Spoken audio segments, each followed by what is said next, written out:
Yes. All right. Here I am with the big man, the legend, the new Elizabethan, someone who's had the greatest impact on Britain during this second Elizabethan period. Goldie, what's happening? All right, man, I'm good. Pleasure to be hooking up with you again. Good to see you, man. It's been a while. Yes. It's been about a year, isn't it, probably, I think. I'm getting older, though. That's what it is. I'm getting grey stubble and I'm getting some George Clooney going on. So, I mean, it's... Well, it's 20 years right now, isn't it? You got this epic music coming out. Well, it's really quite... For me, it's very humble. It's pretty humbling because I think 15 years ago I was a bit of a dick, to be honest. I spent most of my time fighting and just doing mad shit. And, beating people down or doing something really stupid. But to be honest, you get really passionate about the music to the point of contempt. And I think I'm a little bit more humble now, do you know what I mean? And I think that looking back on the music, it really hits home when you're looking back on something like that, because we're not trying to sell old rope.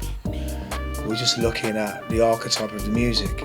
20 years in the game, like it's still like last year was a big year for you. You had a hectic tour schedule, mad festivals as ever all around the world.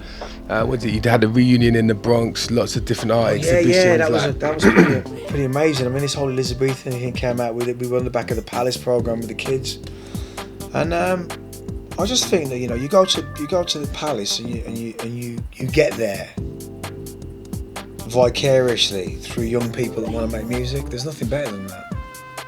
Mm-hmm. Do you know what I mean? And because it's a raw thing, there's no rawer nerve than that. Actually, you did well.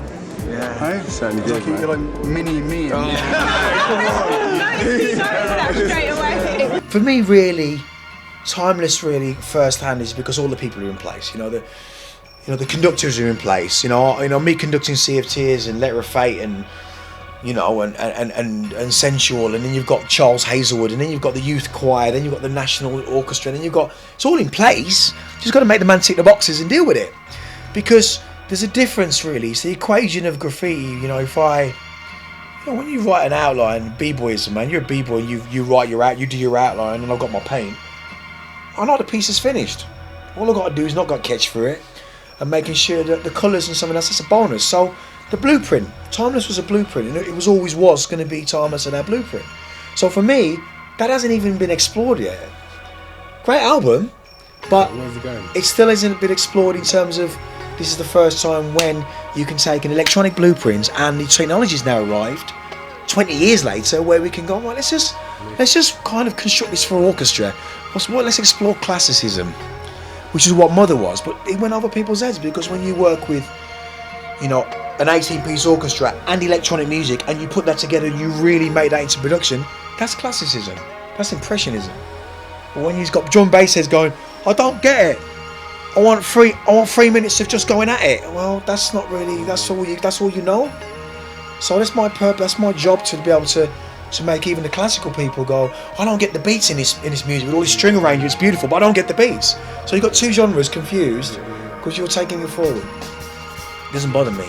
And now, in this day and age now, all of a sudden they're getting it.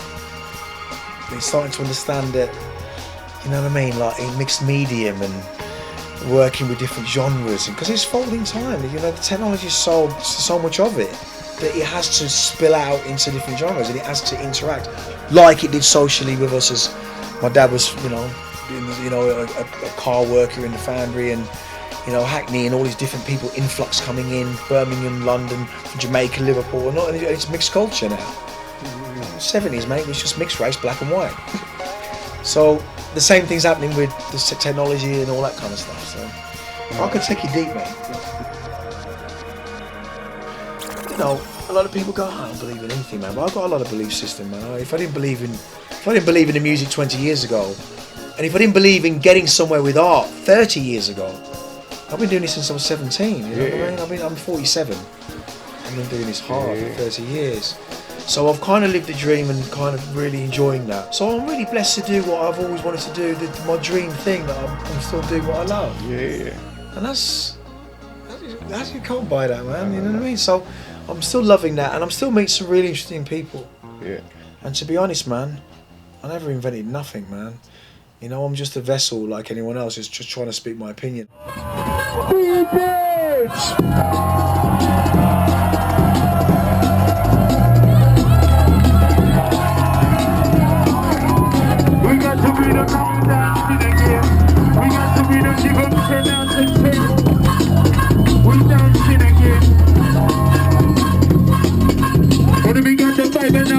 It's in a massive position, the UK right now.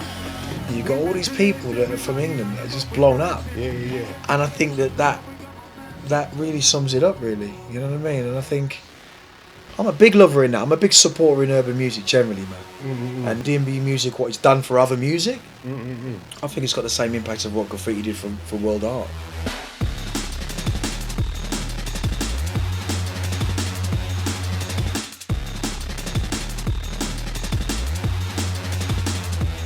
It's the thing with passion, isn't it? If you love something so much, you really defend it to the bitter end. You don't care.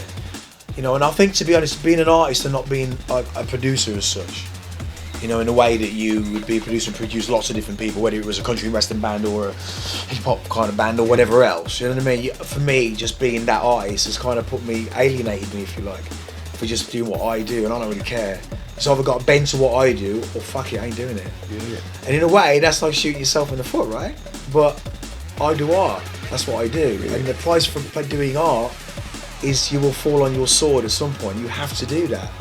But for me, it's like, I kind of knew that when, you know, even when I did Mother, man, I mean, I knew that second album, I knew that Mother was going to, you know, people were going to go, it's sold worldwide, but no one, you know, the people that bought your first album went, I don't get it. Well, they're not going to get it because it's art.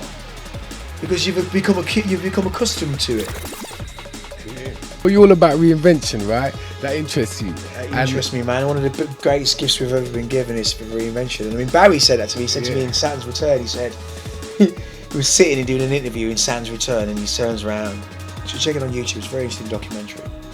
And it's at the peak of my drug career, the peak of my, like, I don't know where I am, troubled, really demonised and troubled. And he turns around and he goes, well, even if you make a pile of shite tomorrow, it doesn't really matter, does it?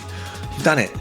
And I'm like, well, I don't know really. I think that, you know, quid's in, the chances are that if you fall off then, you're never going to do anything again. And I think for me, it was very interesting that it always resonated with me. You just got to keep going. Got to keep reinventing, because it's a very, very, very tricky music.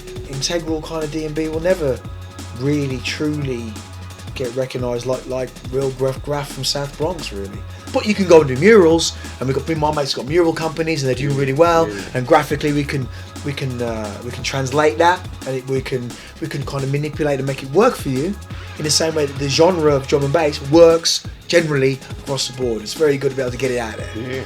You know, and the integrity of the music is no different than when you listen to Public Enemy's first album or Wu-Tang. You know what I mean? When you first got a shell top, you become accustomed to that's what it looks like. I want the new model now. I want to know what the new model looks like. But if you do something that's a bit complicated that people don't understand, then you've either got to stay true to the form, or do you just stay true to these new people who just jumped on the bandwagon, that are buying into you, and you've got to keep them happy and kind of milk it down a little bit. There's a difference. So for me as an artist, that's kind of my purpose, really, isn't it? To keep coming to the edge, absolutely. Everything else that comes with that, you know, is what I do. It's a good job that I do make art and sell art. It's a good job that I do, because this music alone would never. It made me a lot of money, but in terms of the satisfying your expression, satisfying my whole thing for me. I need to do that, man. I have to do that.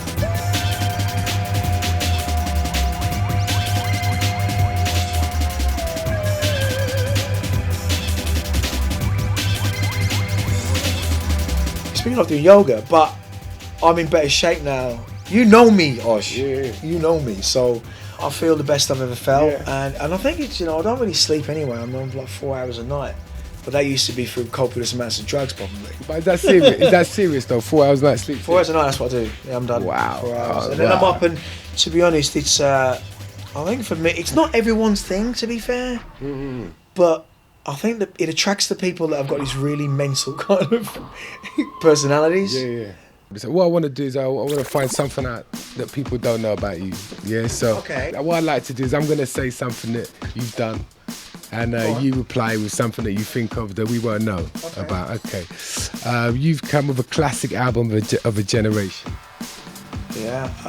I can swim 1.5 miles straight out at 7 o'clock in the morning. When he texts me exactly 1 hour and 5 minutes. All right. Casting EastEnders. I've got Tiffany's coffin plate on my yard on my shelf at home. Wow. James Bond villain. There's a picture of Pierce Brosnan in in my downstairs bathroom who's got fake gold teeth, and when he ran around the corner and we were filming, and he took the piss basically out of my gold teeth.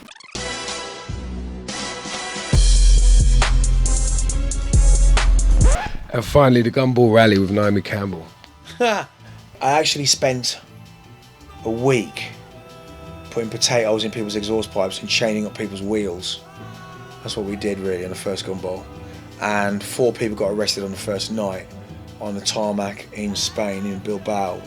Plain nose open, everyone driving Ferraris out and just went mental up and down the runway, and police cars chasing everyone around. It was mental. It was something out of a movie. Do you still have any of that old energy, the same energy that you had back in the day? I'm out, mate. I'm doing Bikram yoga every day, 5 days a week. I'm up, mate. I sleep 4 hours a night. I'm loving it. I think, to be honest, I think I haven't done my best work yet, to be honest. Okay. I think that I think the legacy side of it's great. You know what I mean? You can sit back and just do this and whatever else, but it's like anyone else. My hunger is more, like the Lost Tribe show. It's my 18 pieces of art. And it's really, the last 3 years my art's changed dramatically because the alchemy's kicked in and I'm doing stuff that I really love.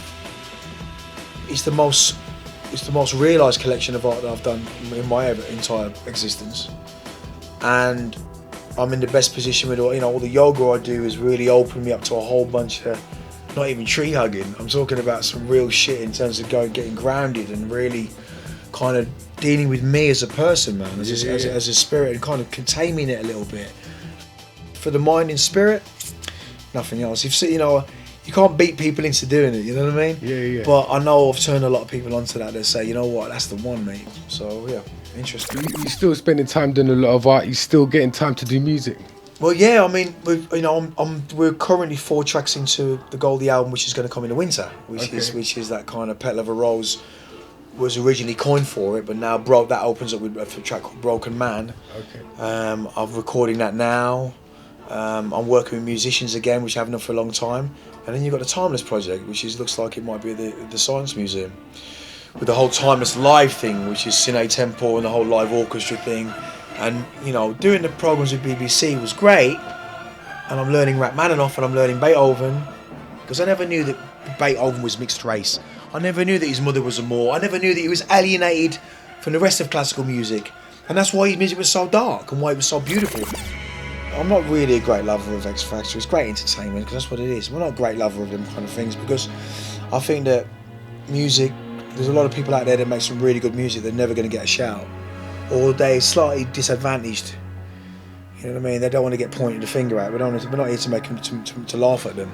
A bit like a pub fight. Everyone's looking at the fight going, yeah, rah, wow. But if it's you don't like it. You know what I mean? And I think there's a lot of belittling going on with that. And it's a bit of a circus, but it's very hard, difficult, and you can get sucked in by it all. And I think the great thing about this music is that it had its hype days, years, where it had that the initial hype where everyone wants to get involved with it, and then it just goes away again because it ain't mainstream music. And I was looking at Europe and looking at UK breakbeat, where Shut Up and Dance and all these great people, man. We just joined them and expanded that to their ideas. Had Prodigy doing these things and playing with knives, Enjoy, Shades of Rhythm, Production House, Absolute 2 Records, all these great people that were doing stuff, and we just wanted to do that, man. I want to do that. You know what I mean? And that was it. It's about celebrating that music, and I think coming from England and going as far as it's come is a really beautiful thing. At the end of the day, when you look back on this in 20 years, we made the fucking history book, yeah? We made the fucking history book. Nice, that's really fun. Cool. All right, bless. Pleasure Peace. catching up, man. Thank you. Peace.